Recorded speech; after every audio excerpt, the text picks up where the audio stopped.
नमस्कार बच्चों, आप सभी का पुनः आदर्श अकेडमी विद्यालय में हार्दिक स्वागत। मैं ठाकुर जयपाल आज आपको कक्षा 10वीं का प्रश्न नंबर 3 पढ़ाऊंगा। बच्चों, उससे पहले वाले दो प्रश्न जिसमें हमने सीखा था किस प्रकार से वैदिक विधि से जोड़ की जाती है, आज मैं आपको व्यकलन करना सिखाऊंगा। बच्चों, व्यकलन यानी कि आपको घटाना सिखाऊंगा वैदिक विधि से। बच्चों, ये तीसरा और चौथा दोनों प्रश्न है, ये इसमें आपको क्या करना है, घटाना है। तो कैसे घटाएंगे, बहुत ही सरल है। अब घटाने के लिए आपको बच्चों परमित्र का नॉलेज होना बहुत ज़रूरी है, यानी कि परमित्र का ज्ञान होना बहुत ज़रूरी है। मैं पहले बता चुका हूँ, जब दो या दो से अधिक संख्याओं का योग 10 के बराबर होता है, नॉर्मली हम कह सकते हैं दो संख्याओं का योग जब 10 के बराबर होता है तो या 10 से अधिक होता है तो एकाधिक का चिन्ह लगाया जाता है और उसी समय हम परमित्र का इस्तेमाल करेंगे, है ना। कैसे करेंगे अभी पता चलेगा। देखो बच्चों, 6 में से 7 घटाए बच्चों, नहीं घटते हैं, तो 7 जो नीचे वाली संख्या है इसका परमित्र लिया जाएगा। बच्चों, 7 का परमित्र कितना आया, 3। इस 3 को ऊपर वाली संख्या में जोड़ देंगे, 3 और 6 कितने आए, 9। इस प्रकार से 9 आ गए। यहाँ पर आपने एक परमित्र का इस्तेमाल किया तो यहाँ पर एकाधिक का चिन्ह आ जाएगा। बच्चों, जहां कहीं भी आप परमित्र का इस्तेमाल करोगे तो उसके सामने वाली संख्या पर एकाधिक आ जाएगा। बच्चों, ये आपको थोड़ा ध्यान रखना है। 5 में से ये कितने हैं सर बच्चों, ये 7 है। क्यों, क्योंकि 6 पर एकाधिक है, तो 5 में से 7 घटते हैं कि नहीं घटते हैं, तो 7 का परमित्र वापस 3, 3 और 5 के सर 8 आ गए। ये हमारा इस प्रकार से 8 आ गया। परमित्र का इस्तेमाल किया, बिल्कुल किया, तो यहाँ एकाधिक आ जाएगा वापस 3 और ये कितने 5, 3 में से 5 गए, जाते नहीं है क्योंकि 5 का परमित्र लेंगे यहाँ पर। अब तो 5 का परमित्र 5 होता है, 5 और 3 कितने आ गए कि सर 8 आ गए। इस प्रकार से पुनः 8 आ गया। इस पर यहाँ पर एकाधिक लगा देंगे क्योंकि यहाँ पर परमित्र का इस्तेमाल किया आपने। 8 में से ये कितने है सर, 1 है। 8 में से 1 जाता है, बिल्कुल जाता है सर। जब 8 में से 1 गया तो कितने बचे कि सर 7 गए। तो यहाँ पर परमित्र का इस्तेमाल किया कि नहीं किया, तो यहाँ पर एकाधिक लगेगा सर, नहीं लगेगा। 9 में से 7 गए कि सर 2 बचे। इस प्रकार से हमारा ये उत्तर आ गया। बच्चों, जब कोई संख्या ऊपर से नीचे घटाते हैं तो घटती नहीं है, तो नीचे वाली संख्या का आपको परमित्र लेना पड़ेगा। बच्चों, बहुत ही सरल है, इस प्रकार से आपको करना है। जब परमित्र लिया जाता है तो उसके जस्ट सामने वाली संख्या पर, जैसे कि यहाँ पर परमित्र लिया तो उसके सामने वाली संख्या पर हमने एकाधिक लगा दिया। जब परमित्र नहीं लेते हैं तो सामने वाली संख्या पर कोई एकाधिक का चिन्ह नहीं लगाया जाता है। बच्चों, अब अगला प्रश्न चौथा, देखिए बहुत ही सरल है, लेकिन इस प्रश्न में खास आपको ध्यान रखना है। क्यों, क्योंकि यह प्रश्न घंटा, मिनट और सेकंड का है। जब इस प्रकार का प्रश्न आता है तो उसमें सेकंड और मिनट के दहाई के अंकों का आपको ध्यान रखना है।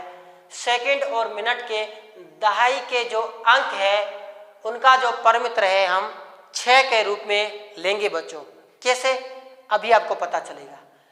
5 में से 7 घटाए जाते हैं, नहीं घटते हैं। 7 का परमित्र सर 3 होता है, 3 और 5 के सर 8 आ गए। बिल्कुल परमित्र लिया तो यहाँ पर एकाधिक आ जाएगा। बच्चों, अब 2 में से ये कितने हैं सर 6 है। क्यों सर, 5 पर एकाधिक है तो 6 है। 2 में से 6 घटते हैं, नहीं घटते हैं,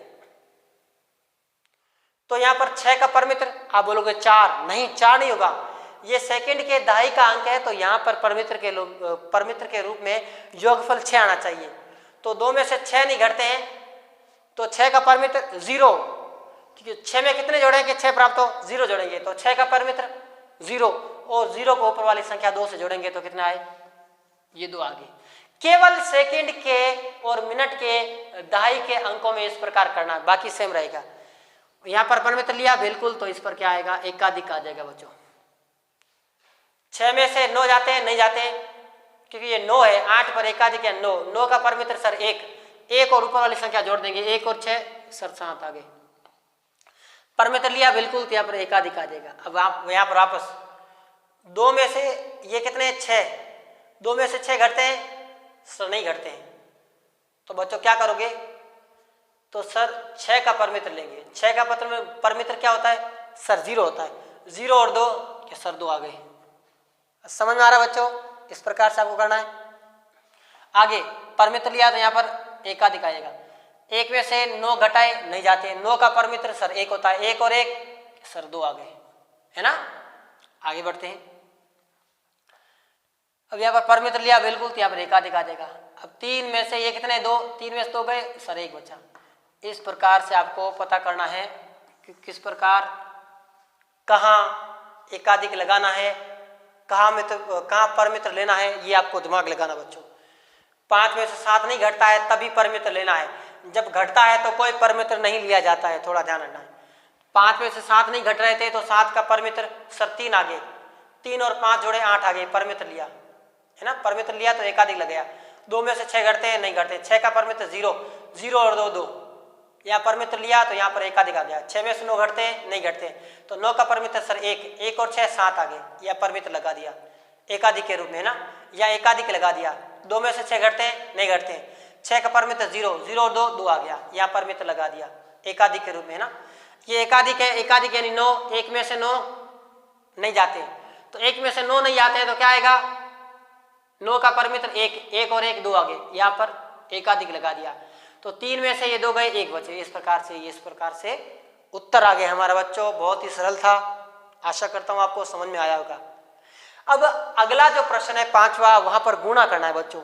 तो गुणे करने के लिए अलग अलग विधियां हैं जो हम पढ़ेंगे। आज एक विधि हम पढ़ लेते हैं, देखिए कौन सी विधि है, इसको मैं साफ करता हूं।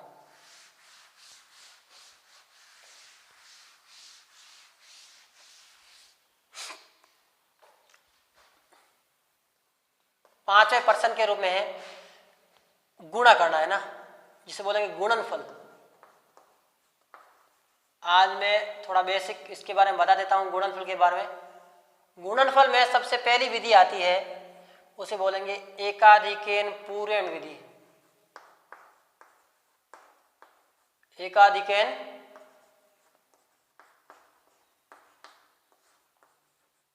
पूर्वेण विधि द्वारा गुणा। बहुत ही सरल है बच्चों। इसमें 2 नियम होते हैं। पहला नियम क्या होता है, पहला नियम यह होता है कि इकाई, क्या इकाई या दहाई से मिलकर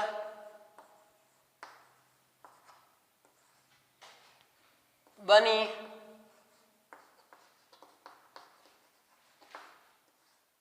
संख्या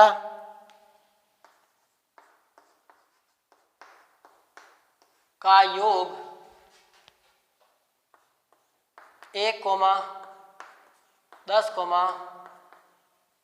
100 या 1000 इस प्रकार आगे बढ़ता रहेगा ना, इत्यादि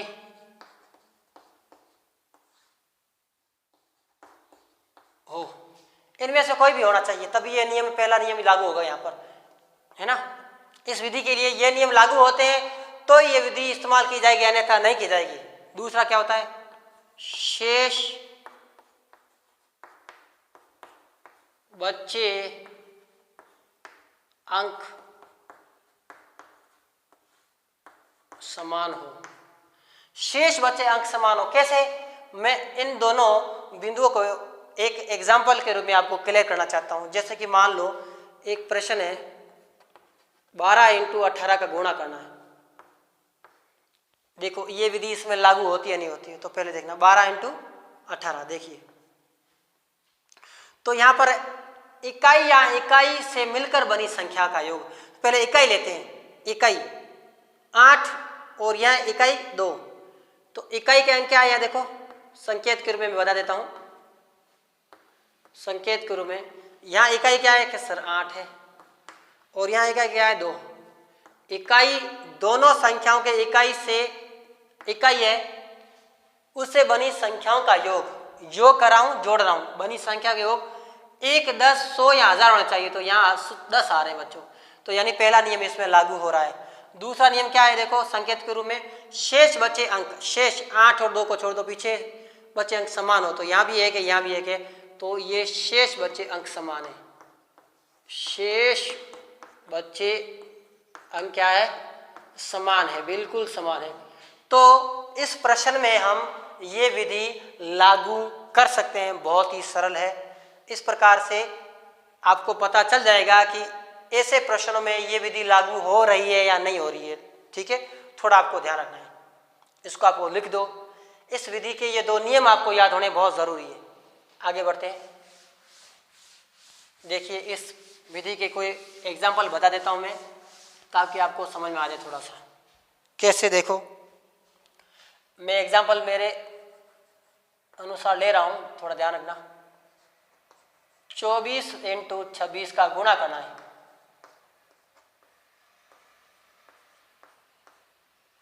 कौन सी विधि से? एकाधिकैन पूर्वेण का गुणा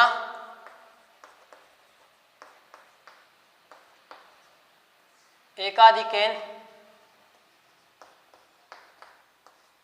पूर्वेण विधि से। कौन सी विधि से? एकाधिकैन पूर्वेण विधि से। तो कैसे करेंगे? पहले तो ध्यान रखना है, संकेत लेना है ना। संकेत एग्जाम में नहीं लिखो तो भी चलेगा, क्योंकि ये 1 नंबर का प्रश्न ही पूछा जाता है। संकेत इकाई से मिलकर बनी संख्या 6 और 4, तो 6 + 4 इनका योग क्या होना चाहिए? 1, 10, 100 या 1000 होना चाहिए। तो बिल्कुल यहाँ पर 10 आ रहा है, पहला नियम लागू हो गया। शेष बचे अंक 6 और 4 को भूल जाओ तो शेष बचे अंक दोनों समान, तो शेष अंक समान है, बिल्कुल है। तो मतलब ये जो विधि है इसमें लागू होगी 100%। तो इस प्रकार से गुणा करते हैं 24 × 26। कैसे करते हैं? देखो एकाधिकैन पूर्वेण, एक का अधिक करना है। किसमें अधिक करना है? जो समान संख्या है, जो समान संख्या है ना। तो ये 2 का 2, ये सेम 2 का 2 लिया, ये 2 है, इसका 1 अधिक कर लेना, 3 हो जाएगा, है ना। थोड़ा ध्यान रखना है, ये 2 का 2, इस 2 का अधिक करना है 3, बाकी 4 और 6 का गुणा हो जाएगा इस प्रकार से। तो 2 × 6, 4 और 6 गुणा किया, कितना है बच्चों? 624 आ गए। अब देखो यहाँ 1 और 2 अंक है, बिल्कुल यहाँ 1 और 2 अंक है, 1 और 2, 1 और 2 बिल्कुल सही है। तो स्लैश का निशान हटा दो। इस प्रकार से 624 हमारा क्या आ गया? उत्तर आ गया बच्चों।